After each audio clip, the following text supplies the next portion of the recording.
Mari Bapak Ibu kita berikan tepuk tangan yang meriah untuk Bro Krisnanda dan Bu Grace yang telah memberikan sambutan memulai acara ini. Dan kalau tadi temanya adalah Fratelli Tutti, itu adalah indahnya persaudaraan dalam kasih Allah. Kita sapa dulu yuk sesama kita yang mengikuti acara ini dengan melambaikan tangan. Halo, selamat Natal semuanya. Wow, banyak keluarga yang juga ikut kita lambaikan tangan. Dan apabila saya bertanya, apa kabar? Jawabannya adalah sukacita luar biasa. Oke, saya ingin lihat nih semua keluarga mengalami sukacita. Saya ingin tanya, Bapak, Ibu, anak-anak semuanya, apa kabar? Sukacita luar biasa. Oke, ya, Bapak Ibu, harapannya pada 2 hari ini rangkaian acara rekoleksi Natal keluarga virtual ini kita senantiasa bersukacita. Amin. Ya Bapak Ibu, para orang tua yang dikasihi Tuhan, sungguh sukacita Natal hadir dan rencana Tuhan tidak pernah gagal atas keluarga kita. Dan ini barangkali adalah memang master plan Tuhan, grand design Tuhan untuk keluarga kita. Kita bisa bersama-sama di retret Natal keluarga virtual. Dan luar biasanya Tuhan sudah mengirim pembicara yang sangat luar biasa, yang penuh dengan sukacita. Wow, saya sudah tidak sabar lagi untuk mendengarkan warta dari beliau. Dan tentunya nanti kalau ada pertanyaan, Bapak Ibu sekalian bisa mengetiknya di chat panitia. Nanti masuk ke chat panitia dan ketikkan pertanyaan-pertanyaan. Nanti beliau akan menjawabnya. Dan siapa beliau pembicara kita pada pagi hari ini? Mari kita tepuk tangan yang meriah untuk Romo Eko Wahyu OSC. Yeah. Kepada Romo Eko Wahyu dipersilahkan. Terima kasih saudaraku. Bapak Ibu yang terkasih, selamat Natal. Damai sukacita Natal ada di tengah keluarga Anda. Menjadi sebuah kesempatan yang indah. Secara virtual kita rekoleksi, bersama-sama bersekutu. Maka pada hari ini kita rekoleksi, judulnya menarik, yaitu Persaudaraan Sejati dalam Keluarga, terutama mengangkat ensiklik ketiga dari Bapak Paus setelah ensiklik pertama itu Lumen Fidei, lalu Laudato Si, kemudian ensiklik ketiga seperti yang tadi Ibu Deborah ya? Oh, Ibu Grace sudah ganti namanya. Ibu Grace katakan bahwa Bapak Paus menanggapi situasi dari pandemi ini, melihat keprihatinan. Maka muncullah bulan Oktober ensiklik ketiga dengan nama Kita Semua Bersaudara, Fratelli Tutti. Dari ensiklik ini ada sebuah hal yang menarik bagi saya sewaktu saya menyiapkan rekoleksi ini. Rupanya pandemi dilihat oleh Bapak Paus sebagai anugerah. Jadi pada saat Bapak Paus melihat pandemi ini sebagai anugerah, Bapak Paus mengajak kita untuk menghadapi pandemi dengan sebagai seorang beriman. Ini yang penting. Karena kalau penderitaan dihadapi bukan sebagai orang beriman, isinya hanya apa? Menggerutu, dan menggerutu. Dan akhirnya kita selalu bertanya, kapan berakhirnya? Kapan? Udah nggak tahan nih, udah mau dugem lagi. Sudah mau ajib begitu. Dan saya juga sudah mau jalan-jalan lagi gitu kan. Saya pastor yang senang jalan-jalan gitu. Nah, ini orang yang kurang beriman. Tapi orang yang beriman melihat pandemi ini sebagai anugerah. Kita lihat keluarga, rumah yang biasanya hanya seperti halte. Pagi-pagi udah pada pergi nih ke kantor, sekolah, pulang, makan, pergi lagi. Anak-anak les, sibuk, balik-balik sore. Orang tua pun demikian. Malam tidur, pagi-pagi sudah berangkat lagi. Minggu, anak-anak masih tertidur, malas untuk ke gereja, orang tua ke gereja. Tapi sekarang, work from home, pengajaran jarak jauh, semua dirumahkan. Maka kita saling bertemu. Memang positifnya kita bisa saling menyapa, saling mengerti, banyak waktu. Tapi negatifnya adalah apa? Makanan makin banyak dibutuhkan. Karena sedikit-sedikit, mah, GoFood. Suaminya, mah, super mie. Gitu. Semua. Jadi rupanya pandemi ini membuat ekonomi untuk beli makanan berkembang. Tapi jangan takut ibu-ibu. Tuhan itu baik. Tetap ada balancing. Makanan berkembang, lipstik berkurang. Jadi ibu-ibu tidak perlu lagi pakai lipstik, tidak perlu lagi pakai masker, tidak perlu lagi pakai macam-macam lah. Paling-paling pasang aja di ininya pakai apa namanya? Extension itu tuh, yang kayak gitu. Itu doang. Bagian ini tidak perlu dihias. Kan jadi balance toh gitu ya. Jadi saudaraku yang terkasih, bagaimana kita mencoba menghayati rekoleksi kita dalam kerangka pandangan Bapak Paus. Saya di screen, Anda bisa lihat di screen-nya juga. Persaudaraan sejati dalam keluarga. Dan itu saya ambil dari Fratelli Tutti. Saya coba untuk melihat beberapa poin yang diangkat oleh Bapak Paus. Yang menarik bagi saya adalah pertama ini. Bapak Paus mengatakan kita berada dalam satu kapal. Problem satu orang menjadi problem bersama, dan tak bisa kita mencari keselamatan sendiri. Kita diselamatkan dalam kebersamaan. Ini nada selalu diangkat oleh gereja. Paus, Bapak Uskup kita pun sama. Kita menghadapi pandemi ini tidak bisa sendirian. Kita harus bareng-bareng. Bayangin kalau kita kepoh sendirian. Bukan kepoh gitu ya. Kalau kita hati-hati sendiri. Kita udah pakai masker, kita udah cuci tangan, kita udah ambil jaga jarak, dan orang-orang lain tidak. Celaka. Saya ingat suatu saat awal-awal pandemi kalau tidak salah. Saya naik motor memakai ini. Nah, itu juga jeleknya saya, tolong jangan diikuti. Saya naik motor pergi ke daerah Banten sana, ke daerah Baduy. Waktu saya masuk sana, saya pakai masker ke Alfamart kalau mau beli air minum. Semua itu tidak pakai masker. Ngeliatin pada saya. Dan mereka bertanya, Pak, ada apa, Pak? Si COVID mah nggak sampai sini, Pak. Si COVID mah. Kata dia tuh. Kata mereka. Jadi, apa yang mau saya katakan? Kalau kita tidak menghadapi pandemi ini bersama-sama, akhirnya rantai tidak akan pernah terputus. Selalu akan berkembang kemana-mana. Maka lihat di sini Bapak Paus mengangkat, kita diselamatkan nggak bisa sendirian. Ini pun mentalitas yang harus diangkat dalam beriman. Kita selalu berpikir, kenapa kamu berdoa? Supaya saya masuk surga. Ada pasangan suami istri yang pernah retret, sudah tua, bapaknya engkong-engkong, lalu omaknya udah tua juga, encim-encim. Lalu saya tanya, Kong, kenapa mau jadi Katolik? Karena dia orang Sunda, dia ngomong, pastor, saya mau jadi Katolik biar masuk surga. Terus saya ngomong, tidak bisa. Moal.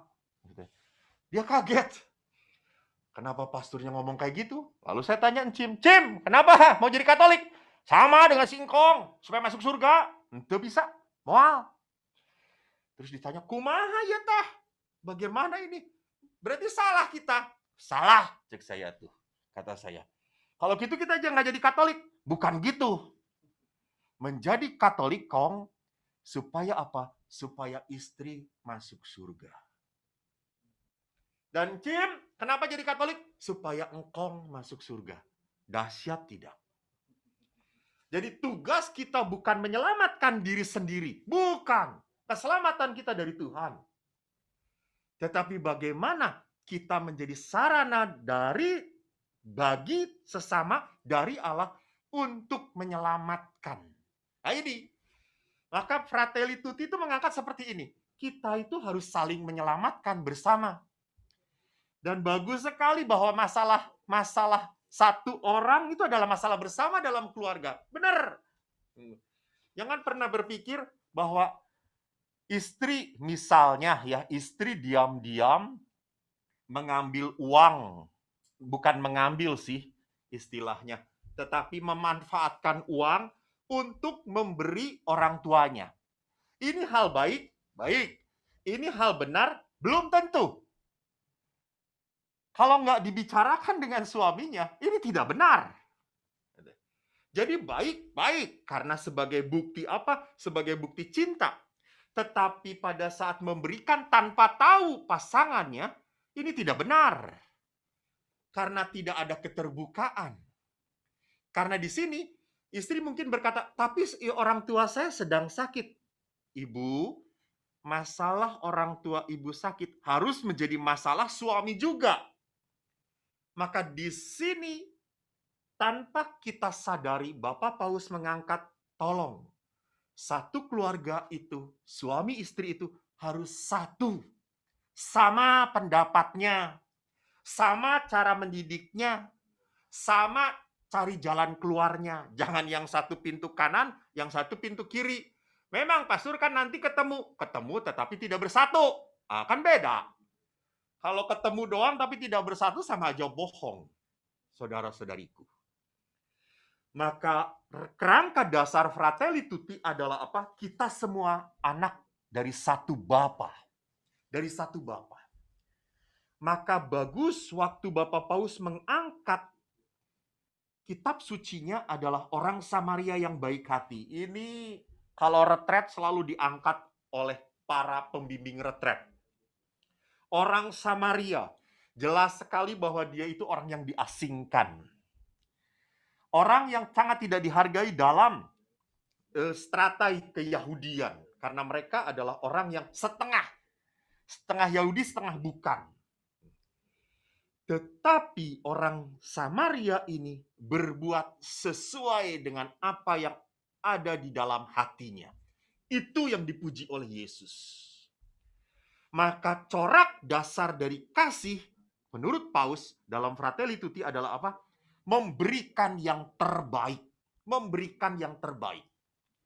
Nanti saya pun akan mengangkat kembali, melihat kembali bahwa cinta itu tidak semata-mata memberikan yang terbaik, tetapi juga bisa melihat hal yang baik di dalam diri orang yang kita cintai. Nah, masih nggak bisa melihat hal yang baik di dalam diri pasangan Anda? Atau Anda punya daftar litani kelemahan pasangan Anda. Jadi saya ingat sebelum saya datang ke paroki, orang-orang sudah kenal saya. Kenal apa? Kenal kejelekannya. Oh, ini tuh pastor yang bodoh ya? Oh, ini tuh pastor yang suka jalan-jalan ya? Oh, ini tuh pastor yang nyebelin ya? Tidak ada orang yang mengatakan, oh ini pastor Eko yang ganteng itu ya? Nggak ada, saudara-saudara. Jadi perhatikan, tidak mudah di dunia sekarang ini orang mau rendah hati. Mau apa? Mau mengakui, bahkan mencari hal yang baik di dalam diri orang yang kita cintai. Dan dalam semangat orang Samaria baik hati, diangkat kembali spiritualitas itu. Spiritualitas cinta. Dan budaya perjumpaan pun di dalam Fratelli Tutti dilihat kembali. Bahwa kita ini manusia yang sosial, bukan antisosial. Kita itu dipersatukan di dalam keluarga dan harus membangun budaya perjumpaan. Bagaimana saya mau menyapa? Bagaimana saya mau rendah hati meminta maaf? Bagaimana saya mau memberikan inisiatif?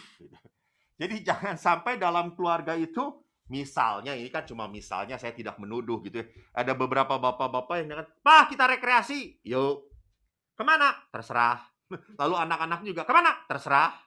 Lalu mamanya menentukan, kita ke puncak. Lalu apa komentarnya? Puncak lagi. Ya ampun. Katanya terserah. Gitu ya. Tapi pada saat ditunjukin, protes. Itu lihat. Budaya komentar, budaya protes yang diangkat di dalam budaya perjumpaan, that's not good. Di dalam budaya perjumpaan adalah bagaimana saya berani berinisiatif. Untuk apa? Membangun kebersamaan. Membangun kebersamaan. Nah, maka mari kita mencoba untuk melihat menata kembali bagaimana corak dasar kasih, budaya perjumpaan, kita lihat dalam kerangka panggilan kita di dalam keluarga. Jadi membangun keluarga harus berdasarkan 3 keutamaan Kristiani. Iman, harapan, kasih. Memang gereja menganjurkan supaya orang Katolik itu ya mbok ketemunya dengan orang Katolik, ya menikahnya dengan orang Katolik. Loh, pastor, namanya cinta itu kan tidak bisa diduga. Namanya cinta tuh kan datang begitu saja. Betul, cinta tidak bisa diduga, tetapi cinta itu juga harus logis, coy. Gitu ya. Cinta itu tidak buta. Kalau Anda buta, Anda nabrak sana, nabrak sini. Cinta itu harus penuh perhitungan.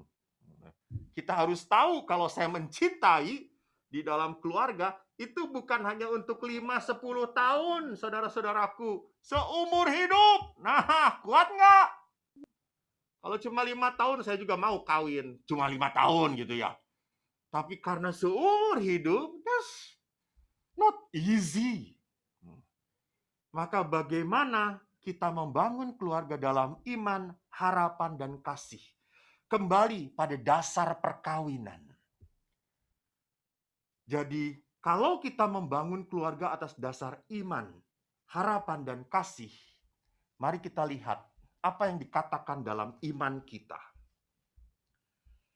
Pertama di dalam kitab Kejadian, bab 2 ayat 22.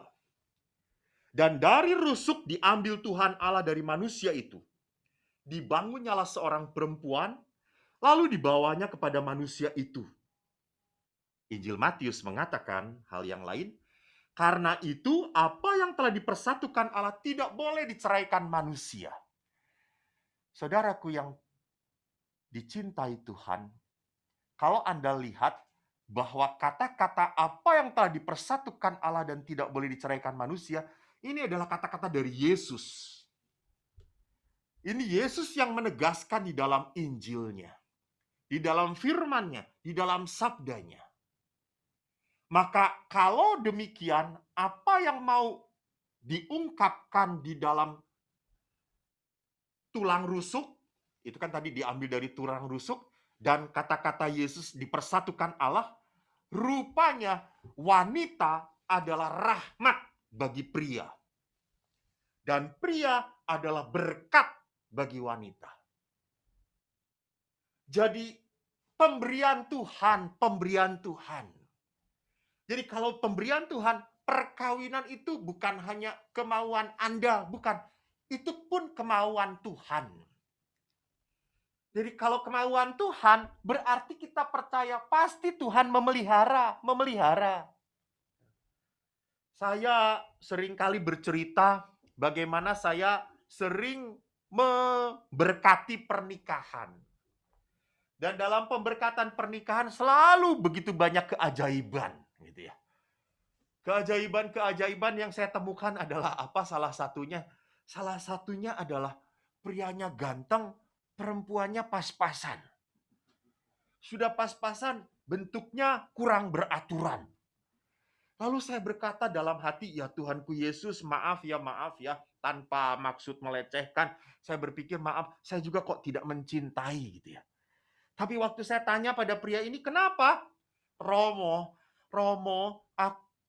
tidak melihat yang saya lihat, Romo. Wow. Ada mata Tuhan di dalam cinta seorang manusia. Jadi Allah yang membuka hati. Saya kalau kanonik selalu tanya, kamu sudah berapa kali pacaran? Sudah banyak, Romo. Waduh, kata saya tuh, koleksi sekali kamu. Ya, Romo. Lalu dengan ini yang terakhir. Ya, dengan yang ini saya yakin banget. Kenapa? Baik banget, Romo. Dia itu kalau enak diajak diskusi, enak diajak ngobrol. Kita kalau ngomong suka sampai berjam-jam, nggak pernah ingat waktu. Itulah pacaran. Coba pada saat setelah perkawinan, Anda masih berjam-jam bicara dengan suami Anda? dengan pasangan Anda, saya jamin mungkin berakhir dalam pertikaian. Nggak gampang. Karena kita mungkin, kenapa? Karena sudah terlalu sering. Di situ pentingnya seni. Di situ pentingnya kita membaharui lagi. Karena kalau tidak, ya sama. Saya ingat sekali, Mbah Putri saya dengan Mbah Kakung saya. Sudah 80 tahun lebih. Mereka menikah sudah lebih daripada 50 tahun. Waktu saya lihat mereka berdua, sore-sore minum teh nasgito, panas legi kento. Eyang Putri sambil nginang, diem saja. Eyang Kakung sambil minum teh, diem saja. Mereka hanya saling memandang, sudah begitu saja. Nggak ada Aduh, kata-kata, cuma kata-katanya, wis mangan man. bro, wis selesai. Selalu 5 jam nggak ada pembicaraan apa-apa gitu, atau 2 hari nggak ada Benar banget. pembicaraan apa-apa gitu. Lihat di sana. Tetapi apa yang menarik?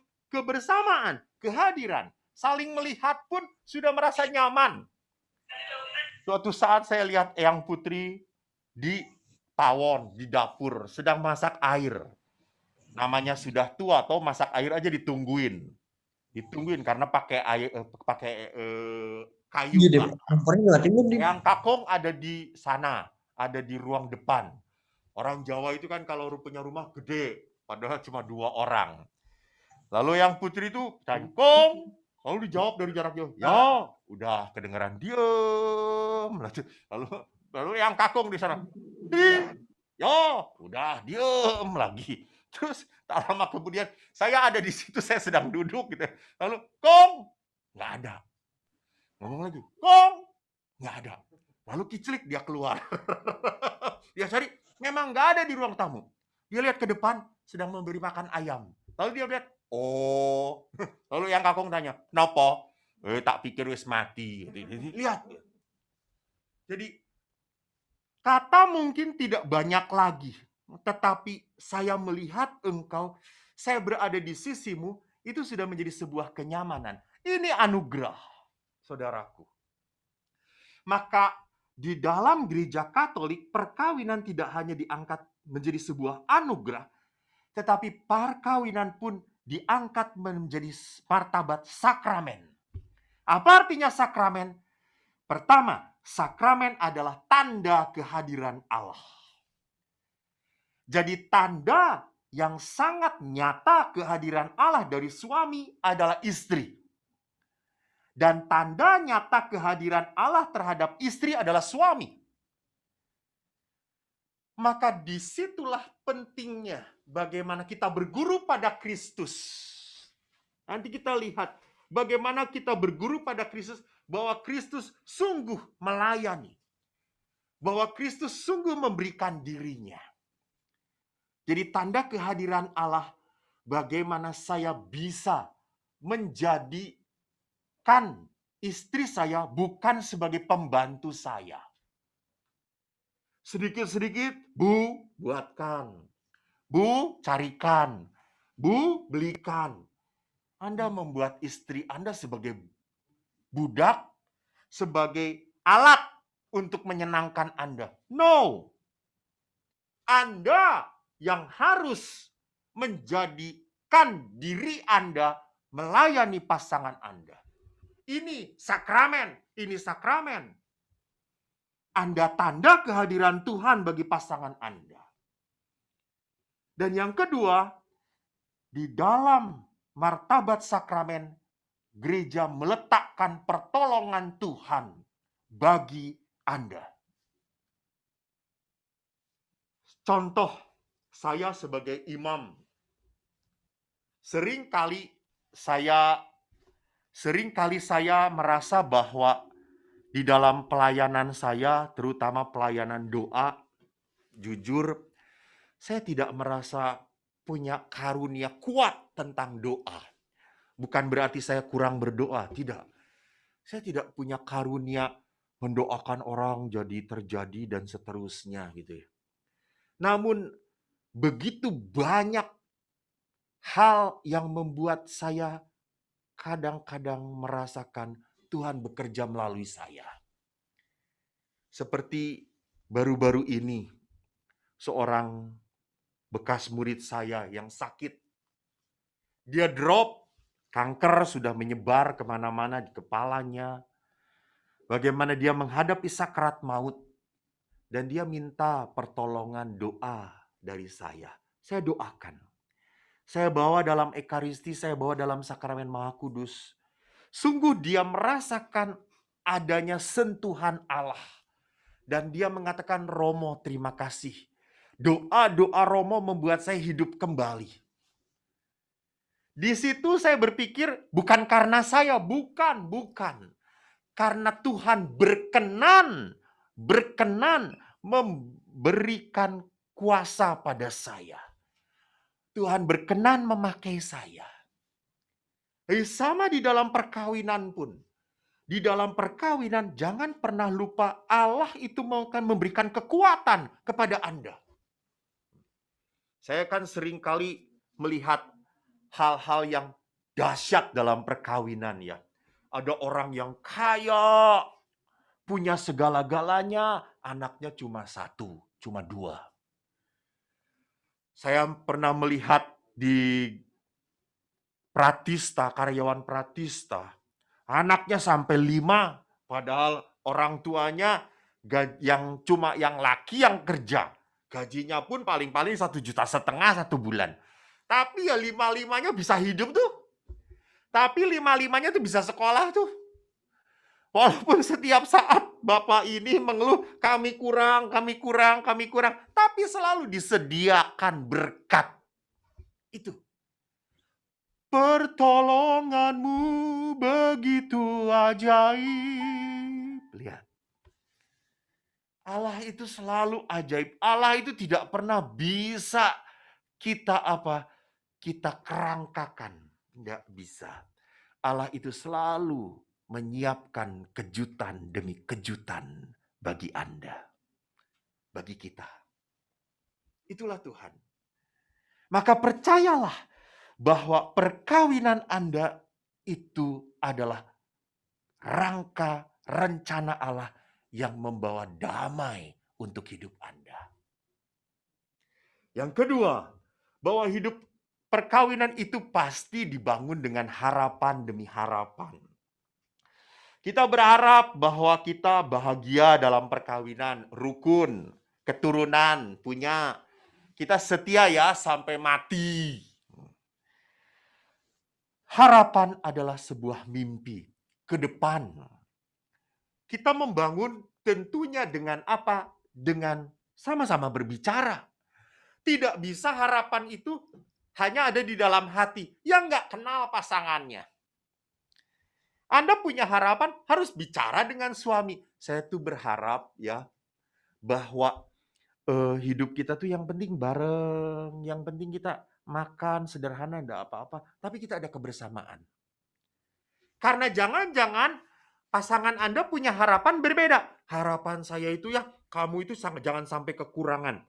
Anak-anak harus sekolah di tempat yang bagus. Anak-anak harus diberi segala fasilitas yang baik. Saya tugasnya kerja keras, cari duit. Maka apa yang terjadi? Suami kerja keras, cari uang, sampai no time for family. Dan istri mengharapkan, gue nggak butuh kayak gitu. Saya hanya butuh, yuk kita sama-sama. Kamu sederhana juga nggak apa-apa. Ini. Jadi harapan tidak pernah bisa Anda diamkan di hati Anda. Di situ pentingnya komunikasi. Itu budaya perjumpaan yang dikatakan oleh Bapak Paus dalam Fratelli Tutti. Maka di dalam budaya perjumpaan bicarakan tentang keuangan. Jadi bukan hal yang tidak boleh, bukan hal yang tidak benar kalau kita menolong orang tua kita. Bukan, bahkan kurang ajar kalau Anda anak tidak menolong orang tua. Ingat perintah Allah tertulis jelas, hormatilah orang tuamu. Jadi jangan sampai setelah orang tua membesarkan kita melupakan mereka. Bahkan kita tidak support mereka. Saya sungguh sedih. anak-anaknya jaya, mulia, sedangkan orang tuanya kesepian dan makan pas-pasan. Gila nggak? Menyedihkan. Ini tragis. Juga yang selalu menyedihkan saya adalah apa? Anak, maaf ya, maaf. Saya adalah seorang pastor yang agak mengatakan ini nggak benar, nggak benar, nggak benar. Jadi kalau Anda punya masalah dengan pasangan, cerita pada orang tua Anda. Cukuplah, saudara-saudara, cukup merepotkan orang tua tuh dulu waktu kecil, cukup, cukup. Jangan setelah orang tua udah tua, masih harus direpotkan oleh cerita-cerita pertikaian di rumah tangga Anda. Kasihan orang tua. Kapan mereka bahagia? Gitu ya. Kapan mereka bisa tersenyum? Kapan mereka bisa bersuka cita? Kalau dibebani oleh masalah perkawinan anaknya. Jangan, please, please. Kita harus menghormati orang tua kita. Ini kebenaran. Tapi apa akhirnya? Ya kita harus bicara dengan pasangan kita. Bagaimana kita merawat orang tua kita? Bolehkah orang tua kita tinggal bersama kita? Ya bicara. Karena seringkali orang tua itu usianya makin tua, tapi mentalitasnya makin kekanak-kanakan gitu ya. Ingin diperhatikan, sudah tua juga masih ngatur-ngatur, seolah dia tahu seluruh ujung bumi ini dia kuasai gitu ya. Dia sangat tahu segala-galanya. Jadi di situ perlunya budaya apa? Budaya perjumpaan yang dituntut dengan komunikasi. Maka sama kerja pun. Pertanyaannya adalah, refleksinya adalah, kita kerja itu cari kehormatan, cari status, cari pangkat, cari nafkah, atau apa yang Anda cari? Karena kalau pekerjaan kita tidak pintar menyimpannya, membaginya dalam kehidupan, akhirnya kita suka lupa prioritas. Suka lupa prioritas. Saya selalu mengingatkan Bapak Ibu jangan lupa kerja itu adalah cara Allah memberkati kita. Memberkati kita loh, memberkati kita. Jangan sampai kita diperbudak oleh berkat itu. Dan akhirnya apa? Prioritas relasi orang tua, suami istri dengan anak-anak hilang. Kemarin saya mendapatkan sebuah keluhan. Seorang ibu yang begitu tidak mau bahwa anaknya ini punya mentalitas seenaknya seperti kakaknya. Dan ibunya ini sangat keras mendidik anaknya dengan begitu banyak larangan, tidak boleh ini, dan perintah. Larangan, perintah, larangan, perintah. Apa yang terjadi setelah dia besar? Dia menjadi seorang yang memberontak kepada ibunya. Jadi kalau ibunya minta A, dia akan lakukan Z. Lalu ibunya mengalah. Oke Z, anaknya jadi A. Mati tidak. Karena apa? Akhirnya tidak ada bounding cinta lagi. Tidak ada ikatan kasih lagi.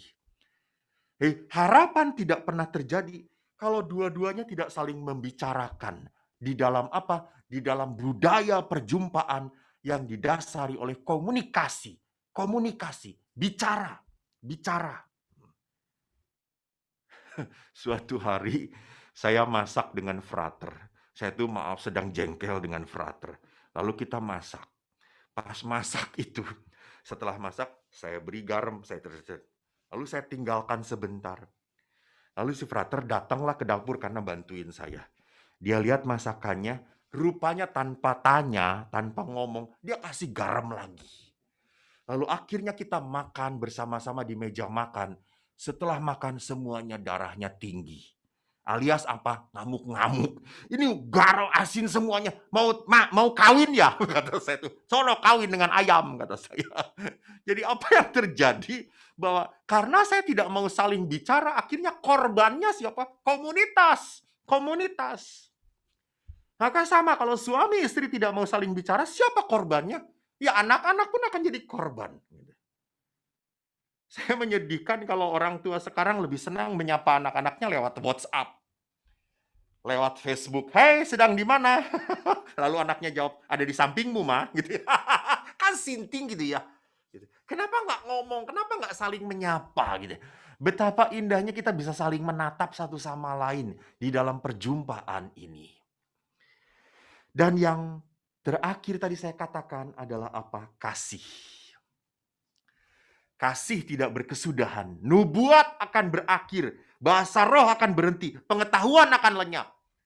Doa-doa kita, puji-pujian kita pun menjadi percuma kalau kita tidak punya kasih. Maka Yakobus mengatakan iman tanpa perbuatan, memang tidak dikatakan perbuatan apa, tetapi kalau lihat dari perikopnya, konteksnya, perbuatan kasih adalah mati. Jadi lihat di sini, Paulus pun menekankan demikianlah tinggal ketiga hal. Iman, harapan, dan kasih. Dan yang paling besar di antaranya ialah kasih. Nah sekarang mari kita lihat bagaimana kasih itu, iman, harapan, kasih itu terpatri dalam janji perkawinan. Jadi bagaimana hidup perkawinan yang berdasarkan iman, harapan, kasih itu dipatrikan di dalam apa? Janji perkawinan. Kita lihat janji perkawinan. Mungkin Anda yang sudah menikah 50 tahun yang lalu atau 75 tahun yang lalu, lupa lagi janjinya kayak apa. Saya tidak pernah lupa, karena saya sering membantu orang-orang yang mau kawin mengingatkan janji ini. Dikatakan, saya, titik-titik, memilih engkau, titik-titik, menjadi istri saya. Saya berjanji untuk setia mengabdikan diri kepadamu dalam untung dan malang, di waktu sehat dan sakit. Saya mau mengasihi dan menghormati engkau sepanjang hidup saya. Jadi lihat, di dalam janji perkawinan ini kita lihat bahwa subjeknya adalah saya. Itu berarti apa? Berarti di dalam pernyataan ini saya tidak pernah merasa terpaksa mencintaimu. Halo, itu. Tidak ada keterpaksaan, tidak ada keterpepetan, tidak ada ya sudahlah pastor, karena dengan yang terakhir saya diputusin, saya sakit hati. Datang dia, ya sudahlah dengan dia kawin aja daripada nanti putus lagi dengan dia. Ini nggak benar, perkawinan nggak benar gitu ya. Jadi perkawinan itu harus didasarkan pada apa? Kesadaran, kebebasan, dan kemauan. Saya yang mau, bukan mama papa saya yang mau. Maka kemauan itu adalah sesuatu yang di dalam kanon, penyelidikan kanonik yang diselidiki pertama-tama. Ada kebebasan atau tidak? Atau ada keterpaksaan di dalam diri orang itu? Maka untuk kebebasan, kesadaran, kemauan ini, di situ letaknya kita harus mengerti bahwa untuk membangun perkawinan baik pun, untuk membangun perkawinan yang benar pun adalah kemauan saya, kebebasan saya. Jadi saya mencoba untuk belajar bagaimana menjadi seorang imam yang sukacita, yang bahagia dengan teman-teman saya, yang bisa menikmati kebersamaan. Maka di situ saya harus berani membangun saat-saat hidup bersama mereka. Saya pun harus membangun rasa hormat pada mereka. Saya pun harus membangun rasa kesetiaan dengan mereka. Dan saya pun harus membangun komunikasi dengan mereka. Maka Bapak Paus pun selalu menekankan di dalam khotbah-khotbahnya bahwa kita itu harus membangun apa?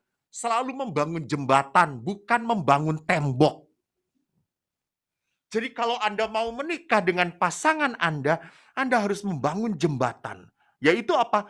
Usaha untuk selalu menyatu.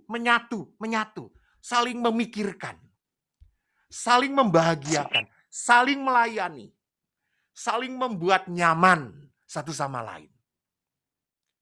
Dan yang kedua, saya memilih engkau itu ada berarti apa?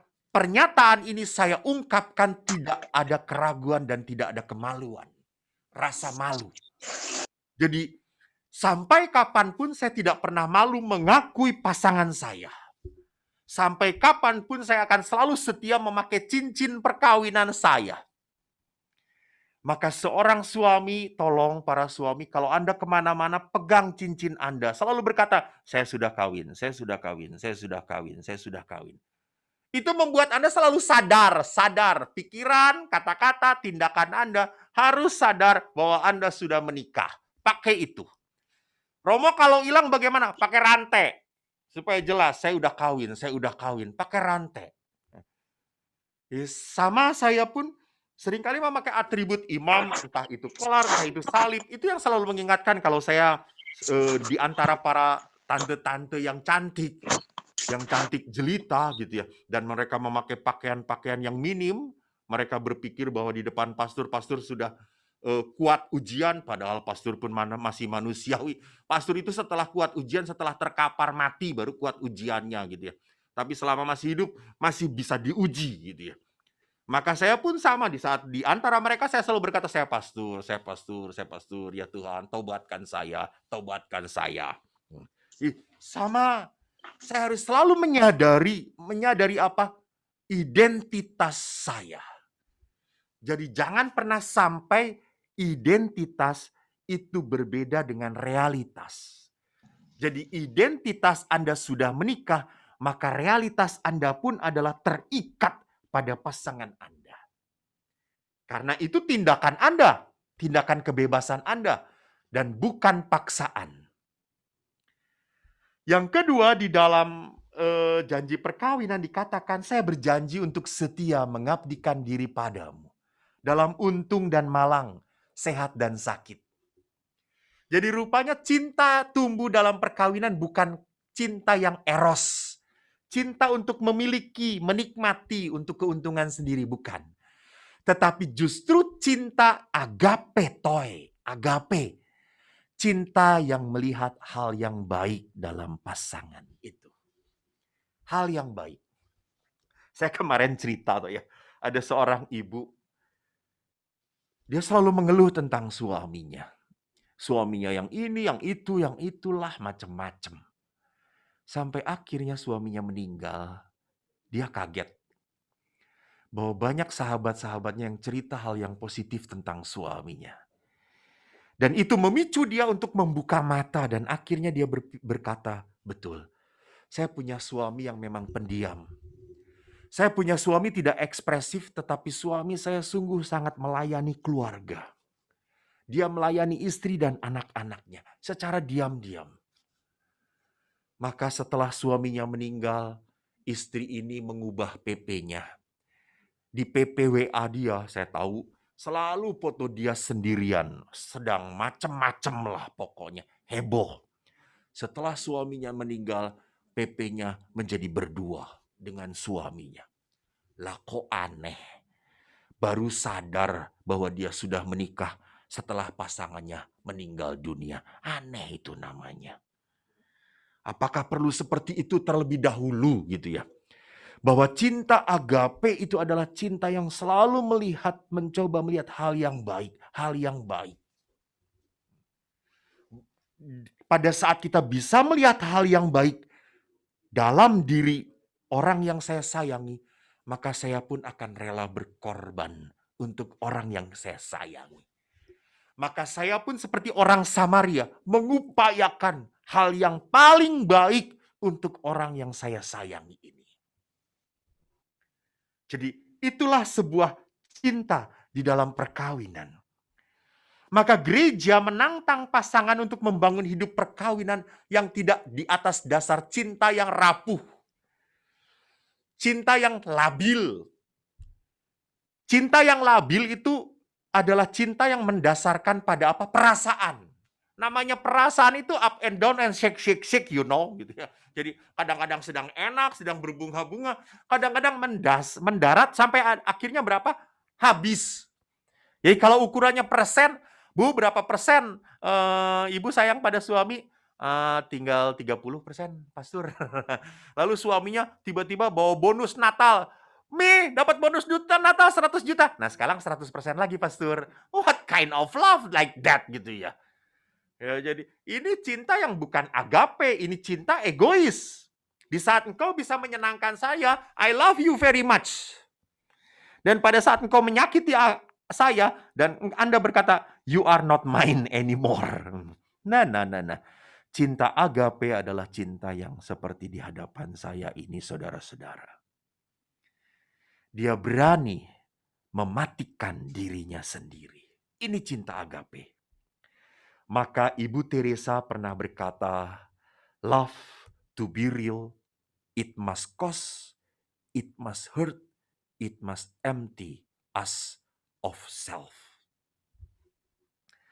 Jadi cinta yang sungguh itu harus punya 3 warna. Pertama adalah it must cost. Cost itu berarti bayar dulu. Jangan ambil dulu. Tidak. Kita harus pakai prinsip di bank. Nabung. Nanti Anda baru menuai. Nanti Anda baru dapat bunganya. Sama seperti anak-anak. Anak-anak juga tidak bisa dituntut. Tidak bisa dituntut. Harus ini, harus itu. No. Berikan dahulu kasih. Berikan dahulu pengampunan. Taburi dahulu pengorbanan. Taburi dulu kepada mereka betul-betul keutamaan-keutamaan. Nanti kita bisa menabur, menuai. Maka apa yang harus ditaburkan di dalam hidup perkawinan? Tatapan mata. Penting sekali di saat berkomunikasi dengan pasangan Anda, dengan anak-anak Anda, menatap mata. Bukan menatap handphone. Jadi pada saat menatap mata, kita betul-betul mengatakan, you are special for me. Di samping tatap mata, arahkan badan. Jadi menatap mata pun tidak hanya sambil lalu gitu ya, sambil lalu begini gitu ya. Tidak, tapi saya mengarahkan badan. Ini mau menunjukkan body language-nya pun, bahasa tubuhnya pun, I have time for you. Now, this is your time with me. Berikan senyuman. Jangan wajah yang menyeramkan. Payah kalau sudah punya mamah jelek, menyeramkan tanpa senyuman. Waduh, mah lebih menakutkan dari segala-galanya. Jadi seorang partner, suami atau istri menghadapi anak-anak, menghadapi pasangan, harus bisa tersenyum.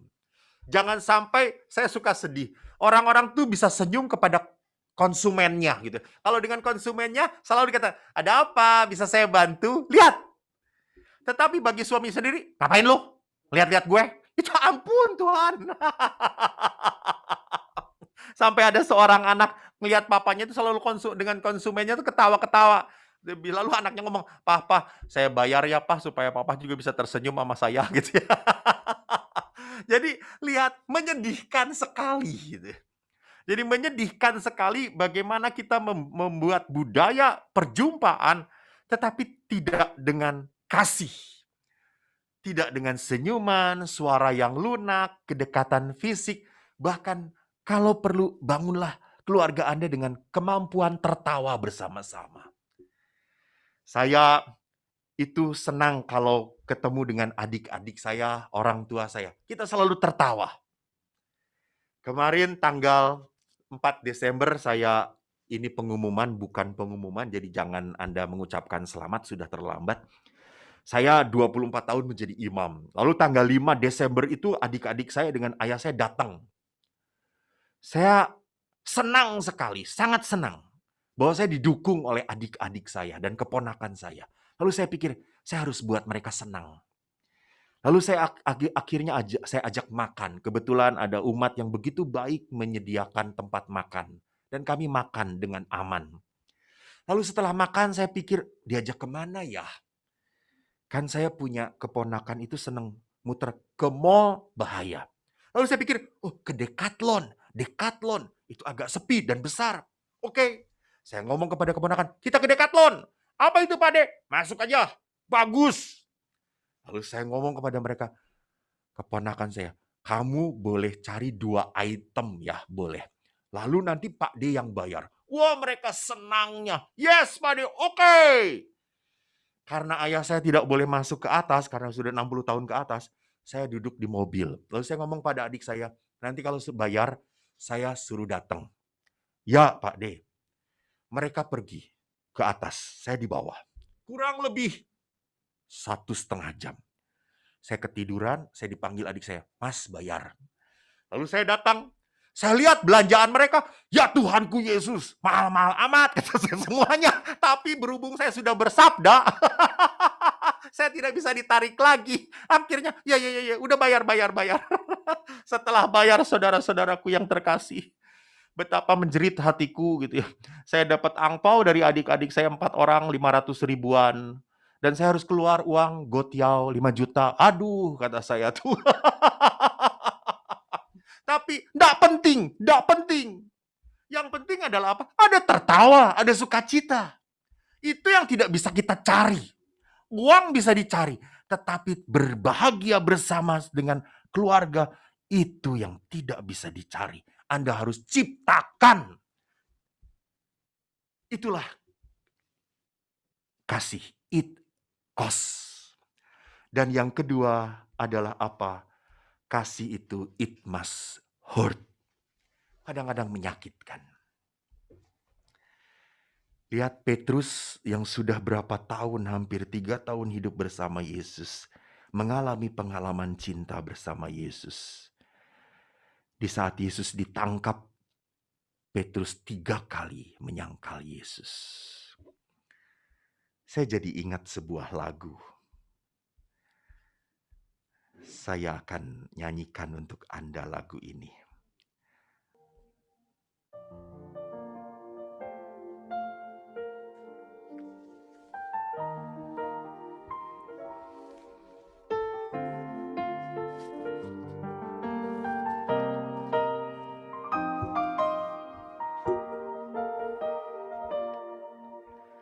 Terkadang kita merasa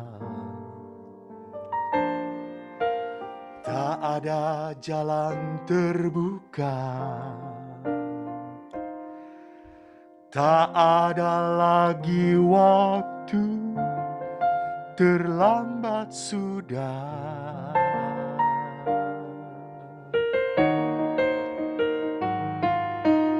Tuhan tak pernah berdusta.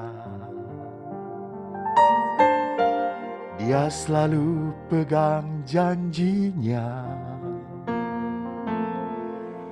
Bagi orang percaya, mujizat nyata.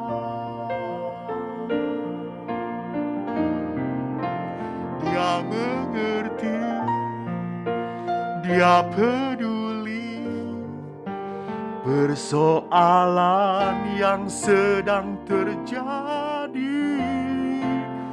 Dia mengerti, dia peduli persoalan yang kita alami.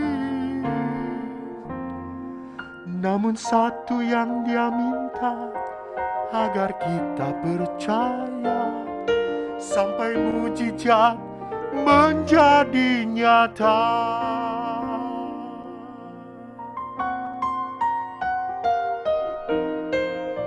Saudaraku, lihat, kadang-kadang kita menabur kebaikan demi kebaikan, belum tentu kita menuai kebaikan itu.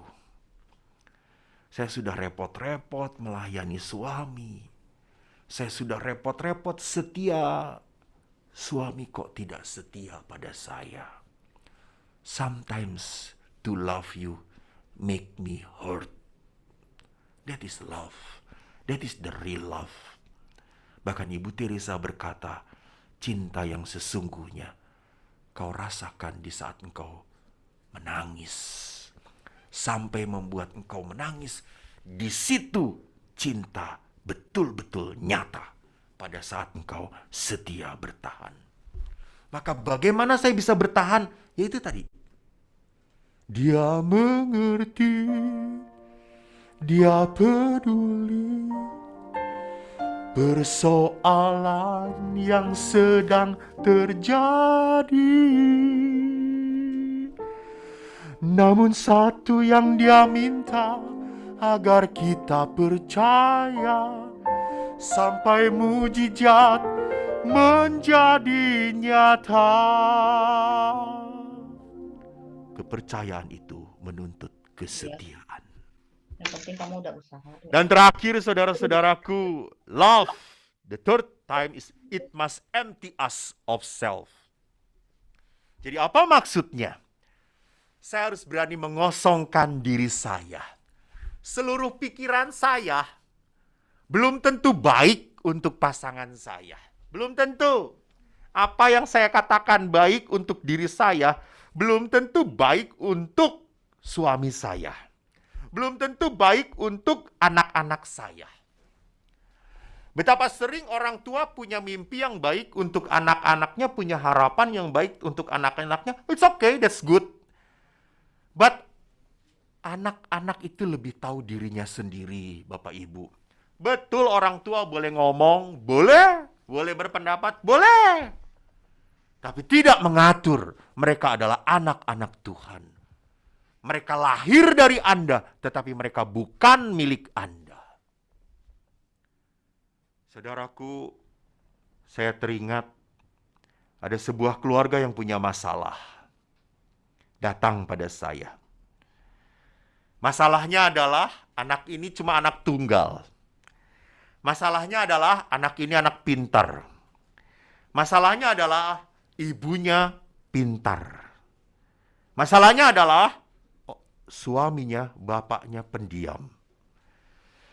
Jadi ibunya bertengkar dengan anaknya karena anaknya mau masuk seni rupa ITB. Padahal anak ini pintar, anak ini mampu masuk kedokteran. Dan ibunya ingin anaknya masuk kedokteran di Unpad. Anaknya bisa banget. Tapi mereka bertengkar terus sampai akhirnya dibawalah ke saya. Bertiga, suami, istri, anak. Lalu pada saat saya tanya, bapaknya Pak bagaimana? Bapaknya ini tenang aja, iya ini Romo, kayak gini gitu. Istrinya, oh pokoknya nggak mau tahu. Lalu anaknya juga sama, nggak mau, pokoknya saya mau masuk seni rupa ITB. Lalu ibunya mengatakan, saya mau anak saya masuk ke dokteran. Lu tahu kan jadi dokter itu hebat. Jadi dokter itu dicari orang. Lu mau masuk seni rupa ITB ngapain? Mau jadi tukang lukis di jalan Malioboro. Semua saling melukai. Oh, Saya di dan tengah-tengah bersama bapaknya cuma diem aja. Akhirnya kami adalah dua laki-laki yang tertindas oleh dua wanita. Lalu setelah saya ngomong, dua-duanya nggak bisa dirubah. Kata saya tuh. Saya sampai akhirnya, Pak, saya hanya berkata, Pak, kuatkan ya Pak, semoga Bapak kuat. Kata saya aja cuma 1 jam, 2 jam ini nggak kuat, kata saya. Lalu akhirnya saya give up. Saya berkata, oke, mari kita berdoa. Saya bawa mereka ke kapel, lalu kita berdoa. Dan yang menarik, saya berdoa, saya puji-pujian, saya urapi mereka, saya berkati mereka. Setelah selesai, saya ajak lagi mereka ke ruang pertemuan. Si bapaknya terharu, terima kasih Romo, terima kasih. Lalu ibunya pun diam, anaknya diam. Lalu si anak ngomong, Romo, terima kasih atas doanya. Oh ya, dia tidak ngomong apa-apa lagi. Lalu ibunya ngomong, saya tuh paling takut dengan ibu-ibu, kan yang paling susah dirubah tuh ibu-ibu toh. Lalu ibu ini berkata, Romo, terima kasih atas doanya. Setelah Romo doakan, saya punya keputusan, saya punya keinginan supaya anak saya tetap masuk kedokteran Unpad, Romo. Percis saya juga ketawa dalam hati, nggak mau ketawa terang-terangan gitu, takut ditampar sama ibu-ibu gitu. Tapi lalu setelah itu ibu itu berkata, tapi Romo, setelah didoakan, saya menghargai keputusan anak saya. Lihat saudaraku yang terkasih, ini yang akan nanti kita bicarakan di sesi kedua. Bapak Paus pernah berkata dalam pertemuan keluarga sedunia, Tidak ada keluarga yang sempurna.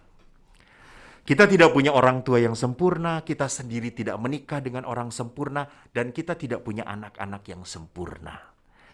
Kita punya keluhan satu sama lain. Kita punya rasa kecewa satu sama lain. Maka Bapak Ibu, tidak ada perkawinan yang sehat atau keluarga yang sehat tanpa pengampunan. Dan tidak ada keluarga yang berkembang kalau Anda tidak mau melayani. Bapak Ibu yang terkasih, kelihatan Anda sudah lelah. Dari tadi saya melihat Anda tegak berdiri, sekarang Anda sudah turun semuanya. Kelihatan dari PP Anda masing-masing. Padahal roh saya sedang menggebu-gebu saudara-saudara, tapi sudah harus selesai. Saya berikan kembali kepada MC kita, moderator kita. Silakan Mas, teruskan. Tugas saya pertama selesai. Dadah. Oke, kita berikan tepuk tangan yang meriah untuk Romo Eko Wahyu yang di studio dan di rumah. Tuh Romo, mereka masih semangat tuh kalau dilihat tuh. Wah, semuanya pada bangun. Memang cerita yang terakhir tadi sangat menyentuh ya, ketika Romo Eko Wahyu mendoakan keluarga tadi ya, yang satu kedokteran Unpad, yang satu di ITB tadi ya. Wah, dan memang di sini saya tulis mukjizat itu nyata ketika kita bersandar atau berharap kepada Tuhan. Rupanya doa Romo Eko luar biasa ya, bisa seorang ibu juga akhirnya luluh, dan tentunya itu berkat dari Tuhan sendiri yang bekerja. Dan beberapa catatan yang saya tulis di sini sangat luar biasa. Tadi Romo Eko menyampaikan para suami masuk Katolik bukan supaya dia masuk surga, ternyata supaya istri masuk surga dan kebalikannya. Kenapa kok istri harus masuk Katolik? Supaya suami masuk surga. Ini luar biasa. Ini baru dengar sekali ini saya quote ini. Kemudian pria adalah berkat bagi wanita dan wanita adalah rahmat bagi pria. Luar biasa. Dan kemudian mata Tuhan di mata manusia memungkinkan kita untuk melihat yang tidak terlihat oleh orang lain. Itu, dan setiap pasangan terhadap pasangan yang pasangannya adalah tanda nyata kehadiran Allah. Jadi suami adalah tanda nyata kehadiran Allah bagi istri, demikian sebaliknya, dan anak-anak adalah tanda kehadiran Allah bagi orang tua. Wow, ini pengajaran yang sangat luar biasa. Dan sekali lagi saya ingin sampaikan, kami sangat bersyukur karena Rekonakel ini virtual didukung oleh banyak pihak. Dan kami bersyukur dan terima kasih kepada pihak-pihak yang telah memberikan dukungan, memberikan support untuk acara ini. Ya, siapa saja pihak-pihak yang telah mendukung kita? Dari Lumen Grease and Lubricant, terima kasih. Kemudian acara ini juga didukung oleh Bumi Professional Industrial Equipment, dan juga dukungan dari Eco Star Group, your trusted partner for waste management. Ya. Kemudian dukungan dari MDL PT Mustika Dipa Lestari. Dan juga terima kasih atas dukungan dari PT Batara Arta Sentosa, a distribution company. Dan juga tak lupa dari Urban Plus, your master plan urban design architecture.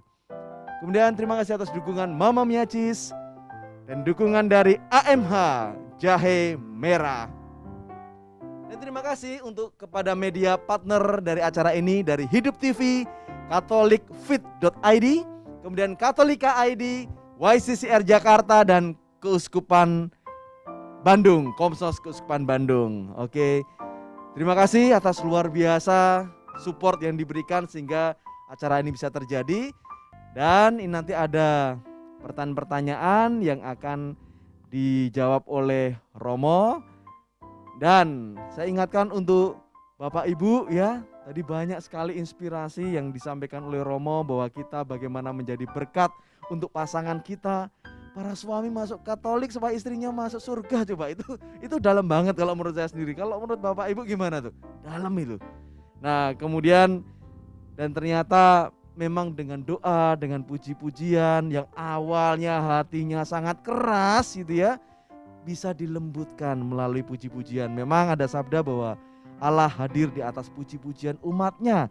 Nah, ketika Allah hadir, mukjizat bisa terjadi. Oke, saya sudah tidak sabar untuk membacakan pertanyaan-pertanyaan dari Bapak Ibu sekalian. Dan saya lihat semuanya sudah mulai balik ya dari biological break, pas 2 menit kita akan masuk sesi pertanyaan. Dan saya lihat Romo Eko juga sudah siap.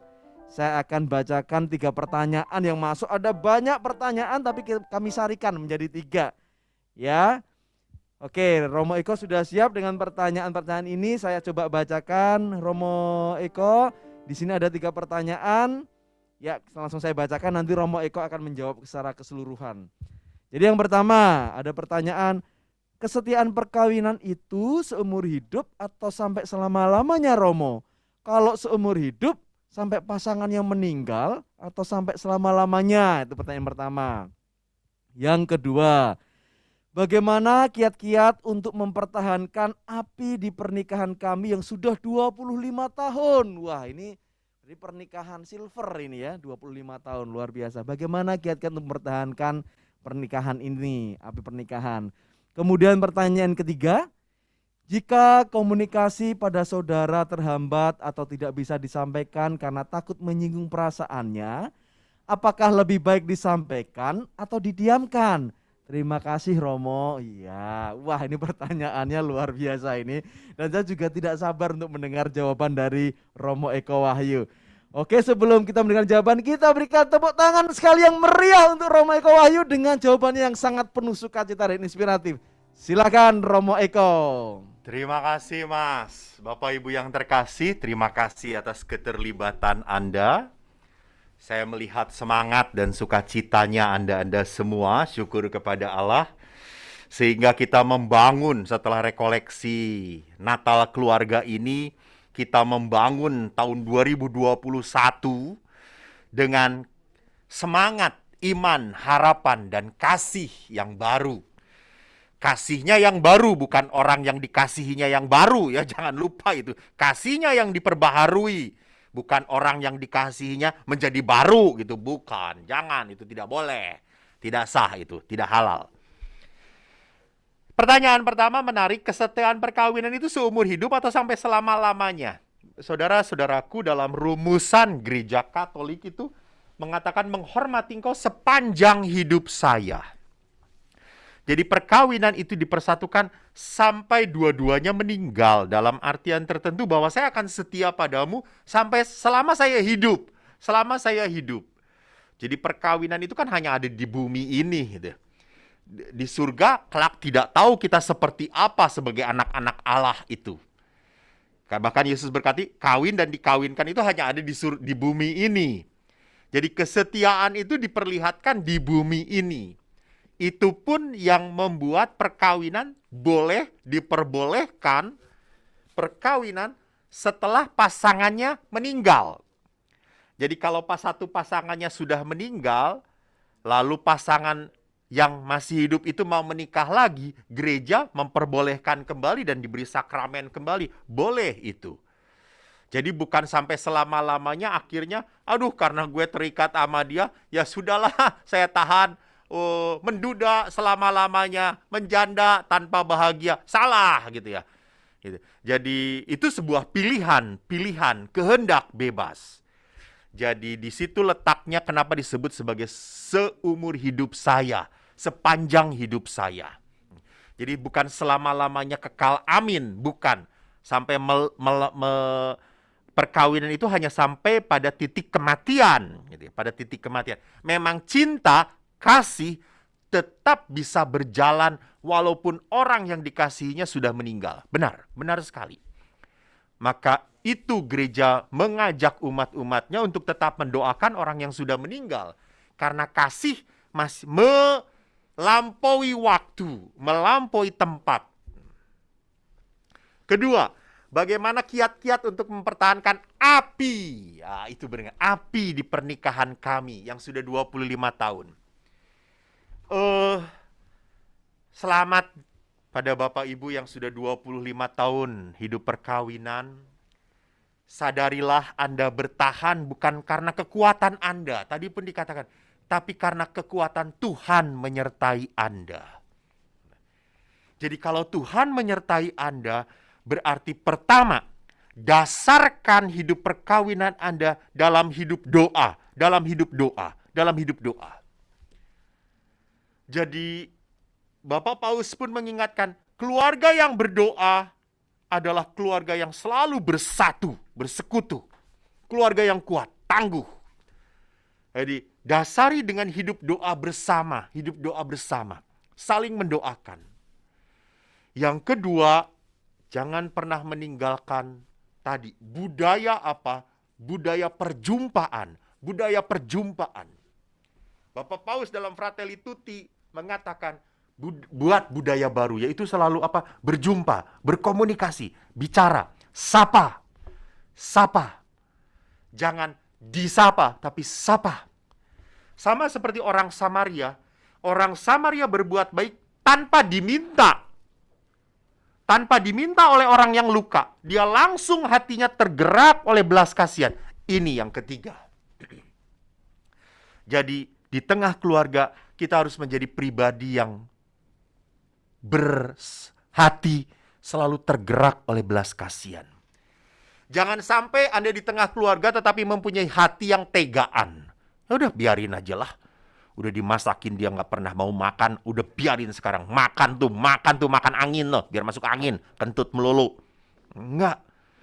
Jadi saya menjadi pribadi yang berbelas kasihan.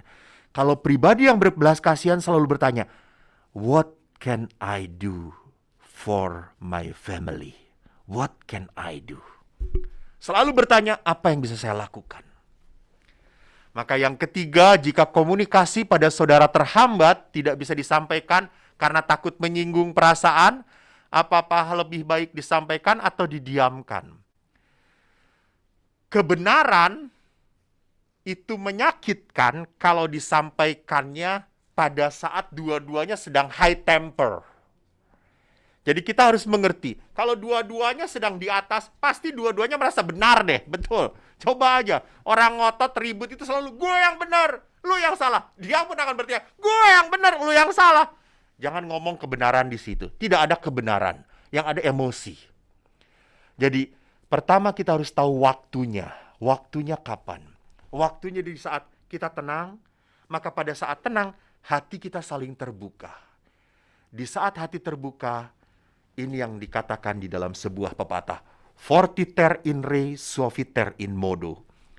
Keras dalam prinsip, saya tahu pegang kebenaran, tapi suaviter, lembut dalam cara menyampaikannya. Dalam kasih, tidak pernah ada ketegaan, rasa tega untuk menyakiti saudara Anda. Terima kasih atas pertanyaannya, Tuhan berkati. Moderator, silakan.